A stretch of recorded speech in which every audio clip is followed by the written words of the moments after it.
All right, Catherine, I think you're going to like this topic. It's something we've talked about. Okay. I don't think we've ever talked about it publicly, but here is a question. It's like a Q&A thing. I got this from Market Watch. It's about real estate and family. So check Okay. this out. And money. Headline from the moneyest: my wife and I sold our home to her son at $100,000 discount. He's now selling it at a $250,000 profit. Do I ask for a cut? Quick reaction, and then I'll read to you the full thing. But what's your quick take on that? Quick answer is no, I don't think you can ask for a cut because I think you already made your decision and you should have known this could happen.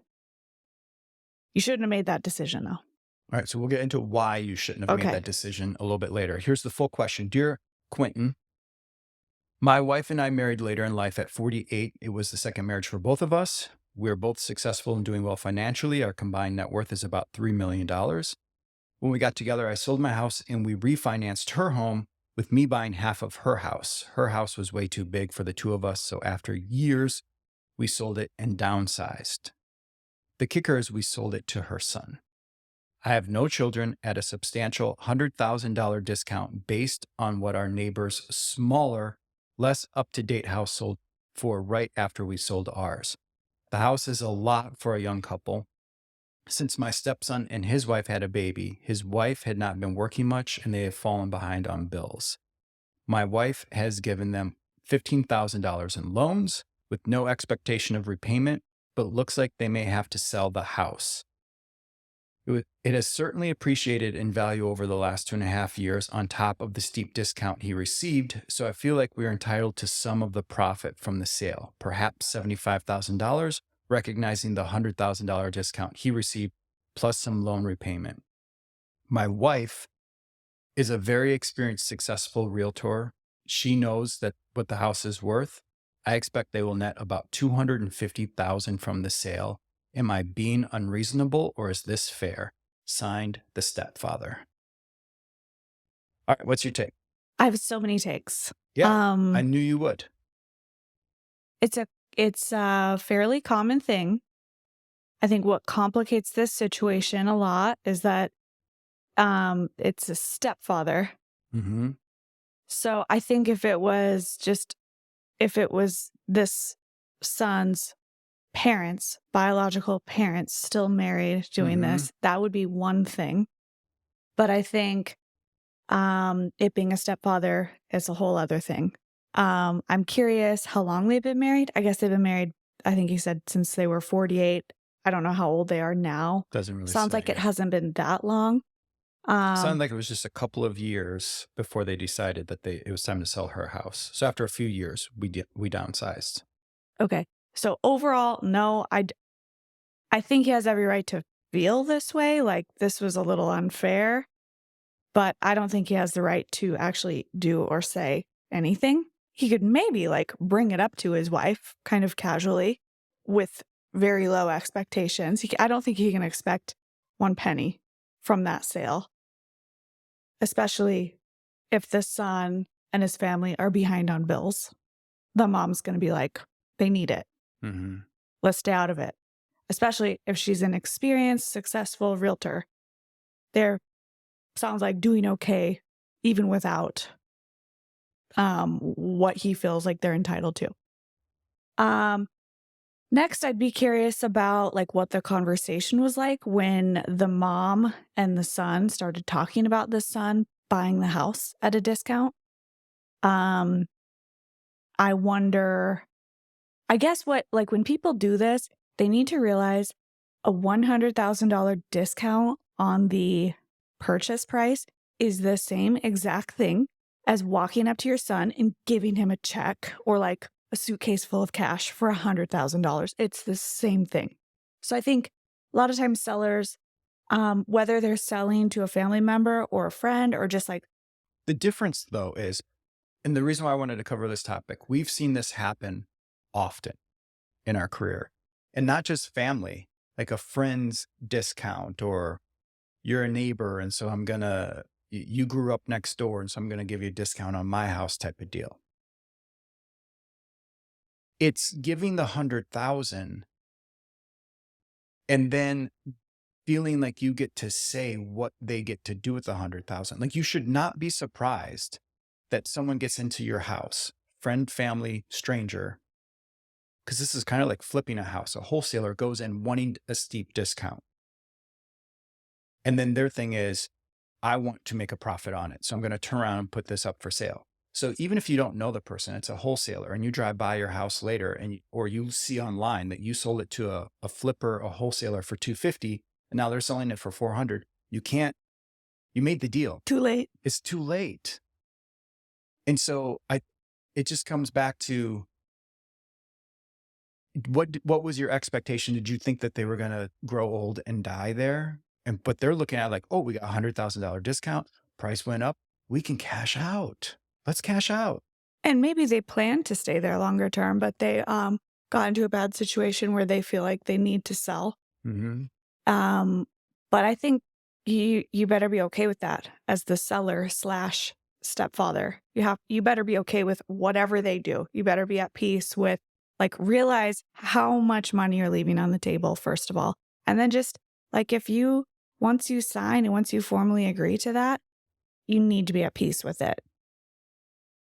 Yeah, you can't be angry that you made a choice to leave money on the table and then they're taking it off. Yeah. The other thing I would recommend and that's what I want to get into, because there's in my professional and personal opinion, there's too many people who do this.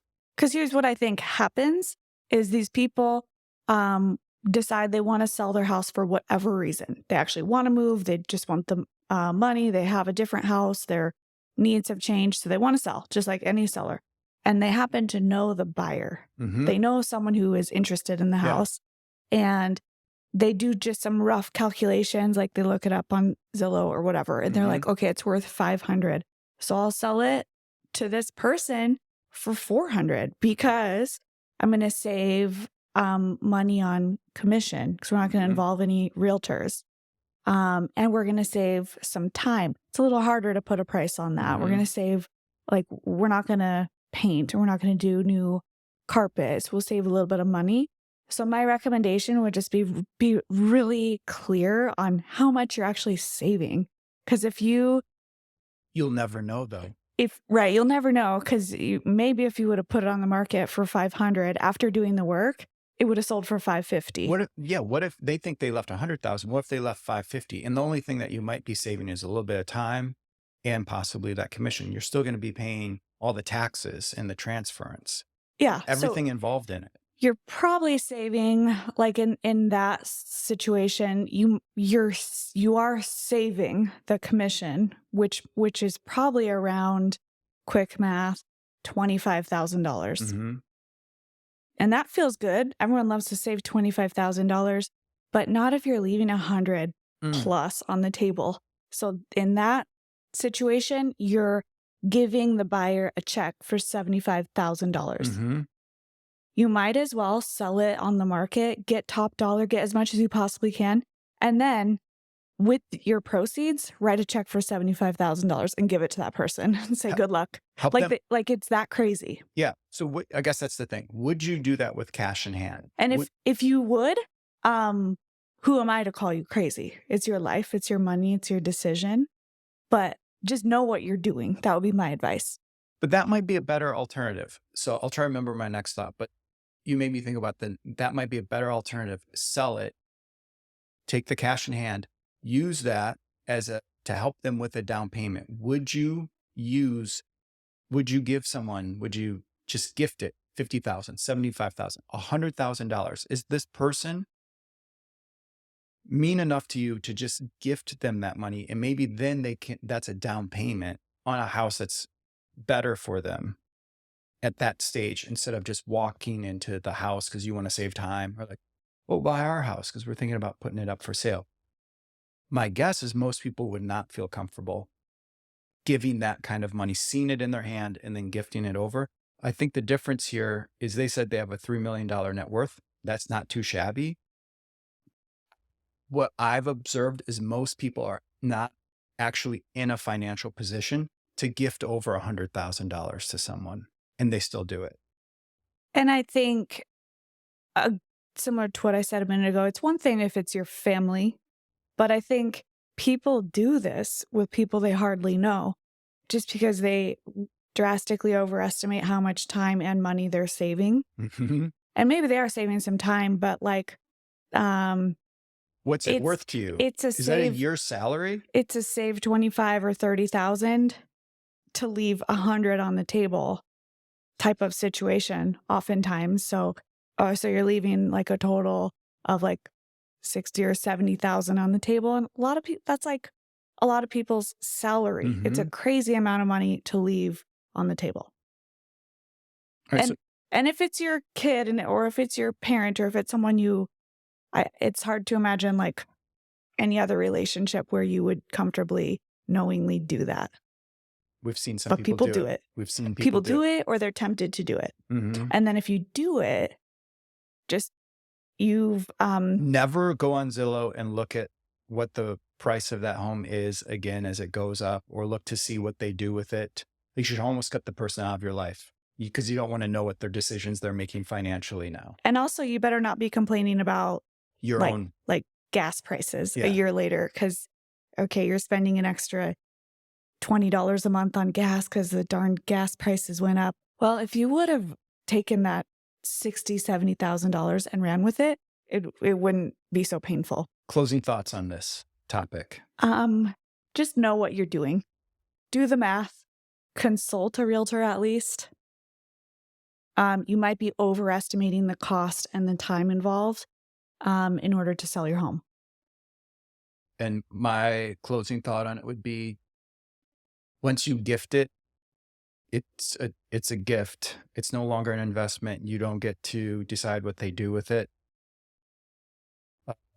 You don't get to determine what the value of it is any longer. If they turn around and sell it a month later, it's theirs now. There's nothing you get to do with it. You need to be okay with that. You need to realize they're the owner. They might flip it immediately. They might flip it immediately. And are you okay with that changing your relationship? And I remember Dave Ramsey saying something about a call-in came in. Someone goes, "Hey, we're going to buy a townhome. My in-laws want to gift us, or not gift us. They want to loan us $100,000 to help with the down payment. So we're going to pay them back instead of us trying to come up with more money." And Dave was like, "Don't take that money. That's going to change Thanksgiving dinner." Like, just the dynamic of it. If you can do it on your own, do it on your own. I think it's tough on both sides, because now if you're the one getting the gift, you like this young family that's starting off, they have to be like a little bit thinking, what's my mom going to say when I put this home up for sale? Hopefully he lists with her. Yeah. If he didn't list with her, then cut them out. Yeah. They're done for. That relationship's done. Yeah.